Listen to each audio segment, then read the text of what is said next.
Sekta ve ny fiangonana adventista mitandrina andro fahafito?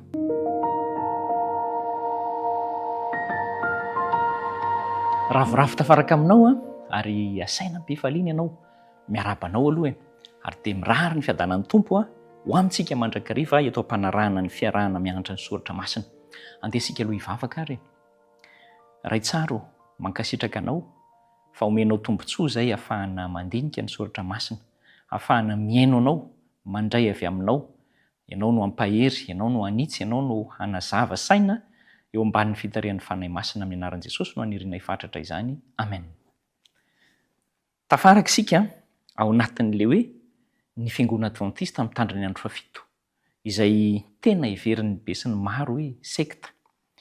Raha ohatra ho an'ny fiangonana adventista mitandrina ny andro fahafito izany dia izao, matetika isika no mahare no hoe sekta ianareo satria zao ny zavatra mety ataonareo amin'ny ataonareo hoe miavaka amin'ny be sy ny maro. Ny matetika ireny fahadison-kevitra ireny moa izany dia vokatry ny hoe vaovao diso na koa hoe toe-javatra mahakasika olona manokana na vondron'olona manokana no jeren'ilay olona mijery izany, fa tsy ao anatin'ny fampianaran'ny fiangonana adventista mitandrina ny andro fahafito akory.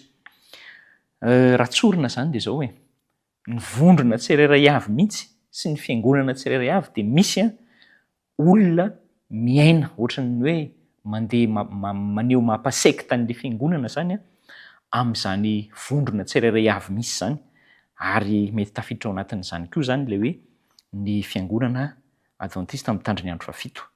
Fa andesika andinika teboka anankiroa zany mikasika an'ilay hoe inona moa zany ny antony ilazana fa hoe sekta ny fiangonana adventista mitandrina ny andro fahafito.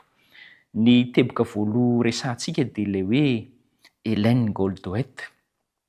Matetika ny olona milaza fa manindraindra loatra ny asa soratry Hélène Goldwait ianareo, ary misy azy no miteny mihitsy hoe mivavaka amin'ny Hélène Goldwait ny fiangonana adventista.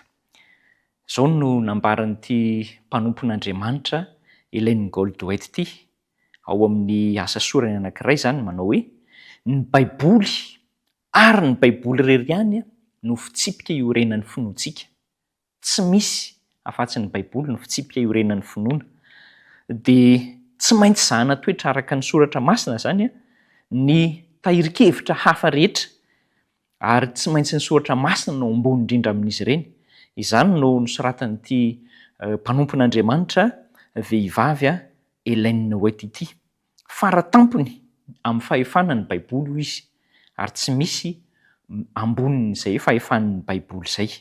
Ary izao ny asa soratra rehetra izay nosoratany anefa tsy hoe atao manolo ny soratra masina, fa raisina ho toy ny fanomezam-pahasoavana kristianina, fanomezam-pahasoavana ny faminaniana mihitsy izy io, araka ny voasoratra amin'ny Apokalipsy 7:10-10, asaiko ianao hijery an'izay. Dia izao ilay soratana rehetra dia manohana, manamafy, manazava ny soratra masina, manazava ny fahamarinana ara-baiboly, fa tsy misy fahamarinana vaovao izay azavain'izy io akory. Ary tena zava-dehibe amintsika ny mahatakatra an'izay. Asaiko ianao hitrandraka an'izany dia ahita ho koa ianao hoe tena tsy misy manohatra ny baiboly na tsy misy fiambona ho ambonin'ny baiboly mihitsy izany asa soratra nosoratan'izany mpanompon'Andriamanitra zany. Ny resaka faharoa indray dia mahakasika an'ilay hoe mandrisika ny toe-tsain'ny sisa ny fiangonana adventista na ny teolojia adventista, izany hoe inona ilay hoe sisa. Ilay sisa eto dia ilay verina hoe ry zareo ihany no ny marina, ary tsy misy fiangonana marina fa tsy izy, fa ny rehetra hono dia diso daholo. Izay zany no miely eo amin'ny fiarahamonina efa miresaka momba ny hoe adventista mitandrina ny andro fahafito. Marina tokoa fa tena fiangonana ara-paminaniana ny fiangonana adventista, ary vahoaka sisa amin'ny andro farana izy, satria io ilay mety ho hitan'ny rehetra hoe fa maninona no io ihany no miavaka amin'ny fitandremana ao anatin'ny kristianina, fa ny hafa toa mandeha amin'ny lalana anankiray daholo, fa ny nazy ihany no hafa.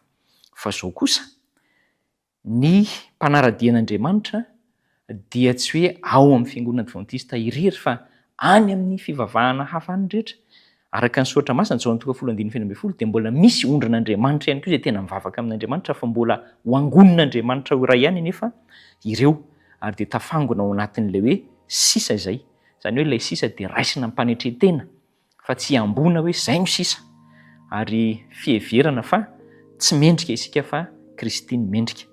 Izay no mahakasika an'ilay hoe sekta sa tsy sekta.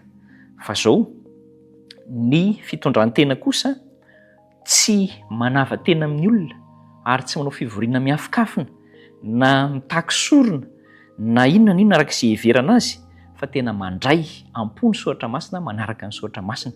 Izany no arahan'ny Fiangonana Advantista Mitandrina Andro Fahafito maneran-tany.